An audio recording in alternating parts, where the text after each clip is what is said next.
This is me again. Tips para sa mga baguhan sa Reels on Facebook na nahihirapan mag-upload sa kanilang Reels. Kung paano, at di mo pa alam to at bago ka pa lang kailangan mo itong panoorin hanggang dulo, kung paano magtanggal ng watermark sa TikTok na hindi nakaka-copyright ni Meta.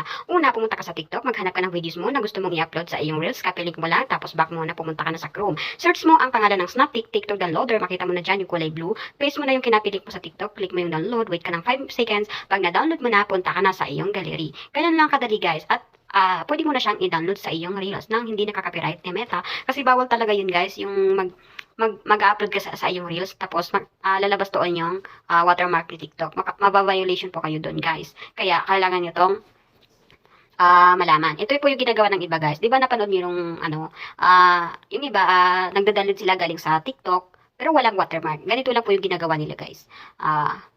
Mag-ano ka lang, sa Chrome ka lang po. At ayun lang guys, sana makatulong. Follow me. Follow nyo po ang aking page guys para